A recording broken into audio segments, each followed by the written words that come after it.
नमस्कार दर्शक बंधु आपण समस्त को आमर ही वीडियो को स्वागत। ओडिशा जहाँ निजर संस्कृति परंपरा एवं सुंदर पर्यटन स्थली पर सारा विश्व में प्रसिद्ध, किंतु आपण जानते कि ओडिशार विकास एवं यात्री मानक जोड़बार एठाकार रेलवाई एक बड़ भूमिका रही। आज भिडियो आम आलोचना करवा ओडिशार से 5टी मुख्य एवं व्यस्तबहुल रेलवे स्टेशन विषय जहाँ ओडिशा को देशर कोण अनुकोण सहित जोड़ी थाए। यही स्टेशन गुड़िक केवल यात्रा नुहे बरम निजर आधुनिक सुविधा एवं इतिहास जनाशुना। तेबे आसतु विलंब नगरी भिडियोटी को आरंभ करवा। भिडियोटी को शेष पर्यंत निश्चय देखंतु एवं जदि आपण आम चैनल को नुआ आसछन्ती ताहले चैनल को सब्सक्राइब करंतु। नंबर 5 रे देखिबा राउरकेला रेलवे स्टेशन ROU ओडिशार एक प्रमुख एवं व्यस्तबहुल रेलवे स्टेशन जहाँ दक्षिण पूर्व रेलपथर चक्रधरपुर स्पेशल विभाग अधीन में आसे। यह हावड़ा मुंबई मुख्य लाइन एवं झारसुगुड़ा विशाखापट्टनम रूट को संजोग करुथिबारु एहार रणनीतिक गुरुत्व बहुत अधिक। यही स्टेशन दे देशर प्रमुख सहर जेपरिक कलिकता, मुंबई, दिल्ली, चेन्नई और बेंगलुरु को नियमित ट्रेन चलाचल करिथाए। एठारे वंदे भारत एक्सप्रेस मध्य रही रही। राउरकेला स्टील प्लांट निकट में थिबारु यह माल परिवहन एवं श्रमिक और व्यावसायिक यातायात पर एक प्रमुख माध्यम। स्टेशन रे मोट 5टी प्लाटफर्म अच्छी।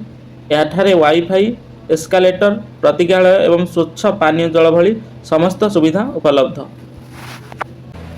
नंबर 4 रे देखिबा Khordha road railway station KUR ओडिशार एक प्रमुख एवं व्यस्तबहुल रेल जंक्शन जहाँ पूर्वतट रेलवाई जोन अधीन में आसी थाए। यह हावड़ा चेन्नई मुख्य रेलपथ में अवस्थित। एठारू पुरी, बिलासपुर एवं नयागढ़ टाउन पर रेल लाइन अलग होइछि। जगन्नाथ धाम पुरी जाउथिबा तीर्थयात्री यह एक प्रमुख हब जोठारे प्राय सब गुरुत्वपूर्ण ट्रेन रही रही। स्टेशन यात्री मानक प्रतीक्षालय, खाद्य दुकान, वाईफाई एवं अन्यान्य आधुनिक सुविधा उपलब्ध अछि।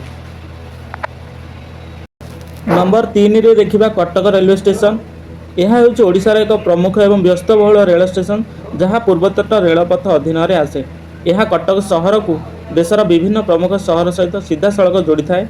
यही स्टेशन निर्माण शैली प्रसिद्ध बारवाटी दुर्गर ढांचारे करा जायछि जहाँ ओडिशार संस्कृति और ऐतिह्य को दर्शाए।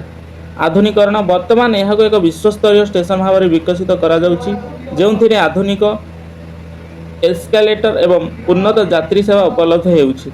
हावड़ा चेन्नई मुख्य लाइन रे थिबारु एठारु प्रतिदिन बहु संख्यक एक्सप्रेस, सुपरफास्ट एवं वंदे भारत परि गुरुत्वपूर्ण ट्रेन चलाचल करे। नंबर 2 रे देखिबा पुरी रेलवे स्टेशन ओडिशार सबुठारु व्यस्तबहुल एवं प्रमुख रेल स्टेशन गुड़िक मध्यरु अन्यतम। यह भारतीय रेलवाईर पूर्वतट रेलपथ जोन रे खोर्धा रोड डिविजन अधीन में आसी थाए। यही स्टेशन सहित जड़ित किसी गुरुत्वपूर्ण सूचना है महाप्रभु श्री जगन्नाथ दर्शन पर प्रतिदिन सारा विश्वर हजार हजार भक्त यही स्टेशन दे पुरी आसी थांती। विशेषकर रथयात्रा समय एठारे लक्षाधिक श्रद्धालुओं भिड़ हुए। पुरी एक शेष रेल स्टेशन होइथिबारु एठारु नुआ दिल्ली, कोलकाता, मुंबई, चेन्नई और अहमदाबाद भली देशर प्रमुख सहर गुड़ी को सीधा सड़क ट्रेन चलाचल करिथाए। वंदे भारत भली आधुनिक ट्रेन मध्य एठारु चालुछि। पुरी वर्तमान यही स्टेशन को एक विश्वस्तरीय रेल स्टेशन भाव गढ़ी तोलिया यार पुनर्विकास कार्य जोरसोर चली जार परिकल्पना जगन्नाथ मंदिर शैली रे करा जायछि।